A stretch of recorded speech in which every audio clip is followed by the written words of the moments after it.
There is a plant growing in abandoned lots across America right now that contains more protein than quinoa, more iron than beef liver, and more calcium than milk. During the Great Depression, it kept entire families alive. When grocery stores were empty and bread lines stretched for blocks, sharecroppers in Alabama called it poor man's spinach. Dust Bowl survivors in Oklahoma knew it as lamb's quarters.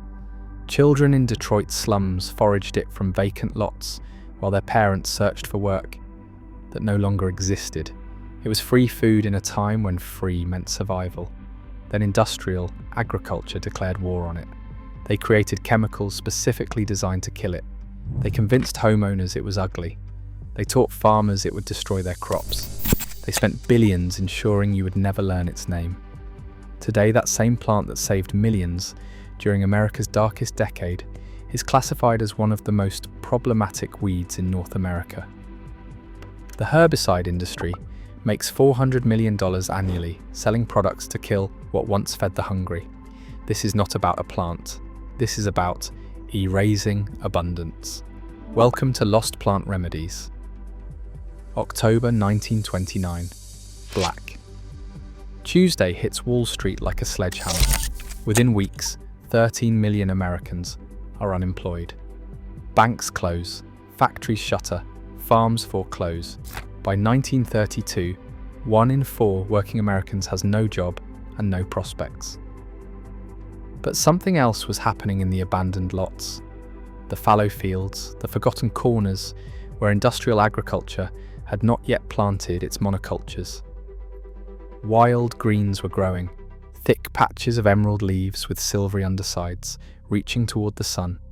Families who had lost everything discovered these plants growing wild wherever the soil had been disturbed. Construction sites, roadways, vacant lots, anywhere humans had churned the earth and walked away. The plants seemed to follow human disturbance, appearing wherever civilization had stumbled. Native Americans had known its secret for thousands of years. The Cherokee called it Diga Das Dai. The Lakota knew it as Wape Waste. Archaeological evidence from Ozette Village in Washington shows indigenous peoples harvesting these greens 9,000 years ago. Long before corn, before beans, before squash, there was lamb's quarters. Chenopodium album, the plant that followed humans across continents, adapting to every climate, thriving in disturbed soil, producing massive quantities of edible leaves and seeds. European settlers found it already here when they arrived, but they also brought their own varieties from the Old World. Two populations of the same species, separated by an ocean, both recognized as essential food. Medieval Europeans ate it as white goosefoot. They knew the young leaves were tender and the seeds could be ground into flour. When their descendants fled to America, seeking new opportunities, lamb's quarters was waiting for them. Again, during the 1860s, Civil War soldiers foraged it from battlefields. The young leaves tasted like spinach, but grew faster and required no cultivation. Confederate armies documented eating white goosefoot when supply lines collapsed. It grew in the churned earth around encampments, seemingly summoned by human desperation. But the Great Depression was different. This was not wartime foraging. This was systematic survival.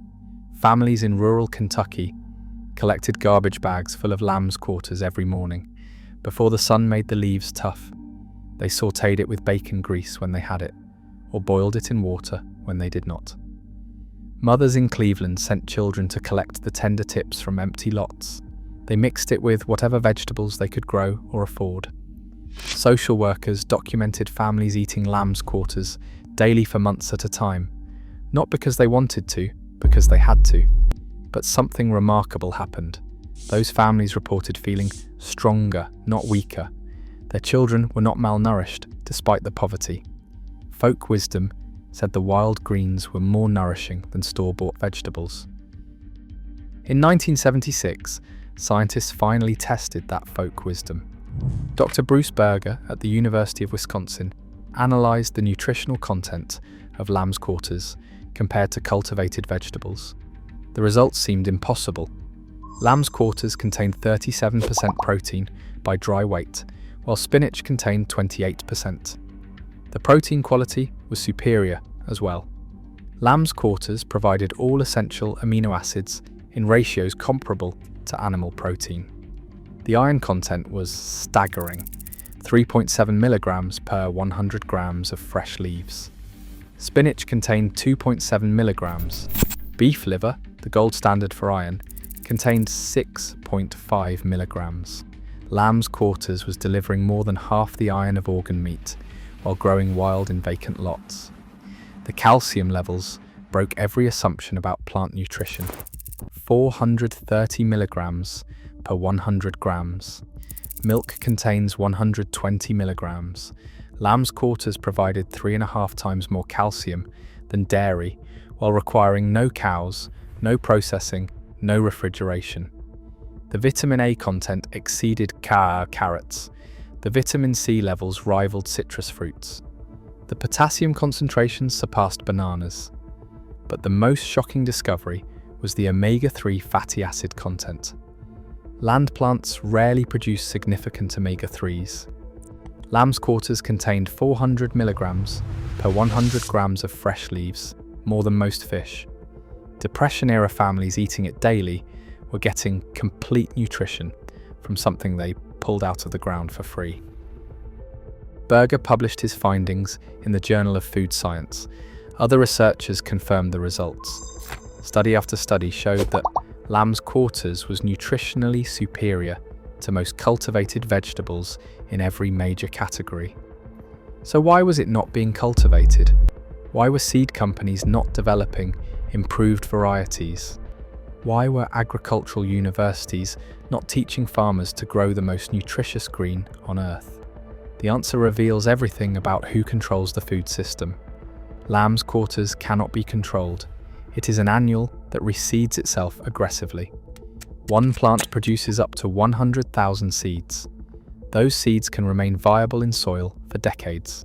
They germinate whenever the soil is disturbed, creating new plants without human intervention. You cannot patent lamb's quarters. It has been feeding humans for 10,000 years. It is in the public domain. You cannot create hybrid varieties that force farmers to buy new seeds every year.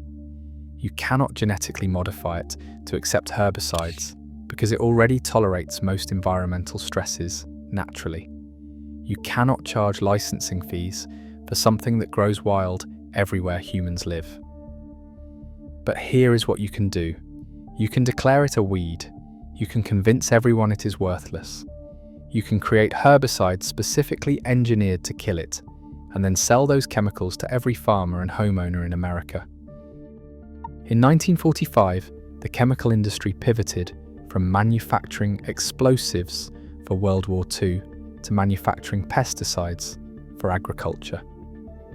They needed new markets for their toxic chemistry. Lamb's quarters became target number one, not because it damaged crops, but because it represented everything the chemical industry opposed. Free food, uncontrolled abundance, economic independence. By the 1950s, agricultural extension offices were publishing bulletins urging eradication of lamb's quarters. They called it pigweed, a deliberately demeaning name. They claimed it competed with crops, but field studies showed lamb's quarters actually improved soil health through its deep taproot and nitrogen-fixing bacteria.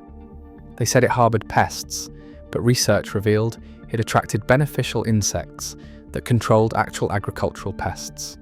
The real problem was economic. Lamb's quarters proved that highly nutritious food could grow without seeds, without fertilizer, without pesticides, without machinery. It undermined the entire industrial model. So they convinced farmers it was an enemy that needed to be destroyed. Monsanto developed two 4D herbicides specifically to kill lamb's quarters in corn and wheat fields. Syngenta engineered atrazine to target it in agricultural systems.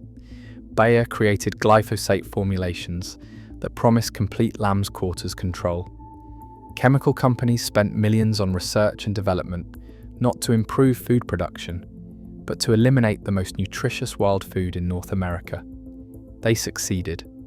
Today, lamb's quarters is officially classified as a noxious weed in most agricultural states. Homeowners associations prohibit it. Landscaping companies spray it reflexively. Children are taught it is ugly and dangerous.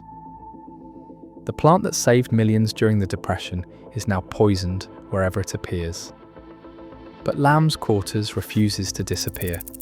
It has survived 10,000 years of human civilization by being unkillable. Every disturbed soil site creates new habitat. Construction zones, roadwork, garden cultivation, anywhere humans dig, lamb's quarters follows. The seeds blow on the wind, travel on clothing, hide in imported soil. It adapts to every climate zone where humans live. From Alaska to Mexico, from sea level to mountain meadows, lamb's quarters persists. And it still provides the same nutrition that sustained Depression-era families. Modern foragers are rediscovering what their great-grandparents knew. The tender young leaves taste like mild spinach, with a slightly mineral flavour. They can be eaten raw in salads, or cooked like any green vegetable. Sauté them with garlic and olive oil. Add them to soups and stews. Blend them into smoothies for concentrated nutrition. The seeds are edible too. Harvest them in late summer, when the plant forms dense clusters of tiny black seeds. Toast them like quinoa or grind them into flour. One mature plant can yield several pounds of protein-rich seeds. But here is what the agricultural industry does not want you to know. Lamb's quarters can produce more protein per acre than most grain crops, while requiring zero inputs. No planting, no fertilizing, no pest control, no irrigation in most climates. It just grows wherever soil has been disturbed, providing free food to anyone who recognizes it. Studies show yields of 2 to 4 tons of fresh greens per acre under wild conditions. With minimal cultivation, yields can exceed 6 tons per acre. That is more nutrition per square foot than most vegetable crops, produced without spending a single dollar on seeds or chemicals. Learn to identify lamb's quarters. The leaves are diamond-shaped, with serrated edges and distinctive white undersides that look like they have been dusted with flour. The stems are often streaked with red or purple. Young plants grow in a rosette pattern close to the ground, before sending up flowering stalks that can reach 6 feet tall. The flowers are tiny and green, clustered in dense spikes. When you rub the leaves between your fingers, they feel slightly waxy and may leave a white residue. That waxy flower-like coating gives the plant its characteristic appearance. Harvest only the young, tender leaves and growing tips. Once the plant starts flowering, the leaves become tough and bitter. Focus on plants growing in clean areas, away from roads and pollution. Wash thoroughly before eating. Start with small amounts, to let your digestive system adjust. Remember that anything growing wild in vacant lots absorbed whatever was in that soil, so choose your harvesting locations carefully. Safety first. The suppression of lamb's quarters represents something larger than agricultural policy. It reveals how economic systems shape what we perceive as valuable. For 10,000 years, humans recognized lamb's quarters as essential food. Then in 50 years, industrial agriculture convinced us it was worthless, not through science, but through marketing. They sold us the story that food must be purchased, that wild plants are inferior, that expensive inputs create superior nutrition. Lamb's quarters disproves all of it. The most nutritious green vegetable in North America grows wild and free. It asks for nothing but disturbed soil and occasional rain. It provides complete nutrition to anyone willing to recognize it. But recognition threatens the economic model that sells us inferior nutrition at premium prices. So they convinced us to poison abundance and buy scarcity instead. Climate change now threatens industrial agriculture. Droughts, floods, and extreme weather destroy monocultures. The fragile crops feeding 8 billion people were bred for a stability that no longer exists. Lamb's quarters was bred by 10,000 years of chaos. It thrives in disturbed soil, tolerates drought, survives flooding, and adapts to temperature extremes. When industrial systems fail, lamb's quarters will be ready. It has been ready since the last ice age. During the Great Depression, families survived because they remembered that nutrition grows wild. That knowledge was systematically erased, but the plants survived. They are still here, still growing, still offering the same nutrition that kept children healthy when everything else collapsed. Every abandoned lot is a potential food forest. Every construction site is an opportunity for harvest. Every place humans have disturbed the earth, lamb's quarters waits. We did not lose this food, we just forgot it was food. But remembering is a choice. Every person who learns to recognize lamb's quarters becomes harder to control through artificial scarcity. Every family that harvests wild nutrition reduces dependence on industrial systems. Every child who learns that the most nutritious vegetables grow free in vacant lots understands that abundance was never the problem. The problem was convincing us to ignore it. The plant that fed millions during America's darkest decade grows in the cracks of your sidewalk right now. The agricultural industry spent billions teaching you to poison it, but they could not kill it. They could only kill your ability to see it as food. Now you can see it again. Now you know what they tried to erase. The most nutritious vegetable in North America never left. It was waiting for you to remember. If this vault opened something for you, subscribe to Lost Plants Remedies and hit the bell. Every like and share preserves the wisdom they tried to erase. The next remedy opens soon.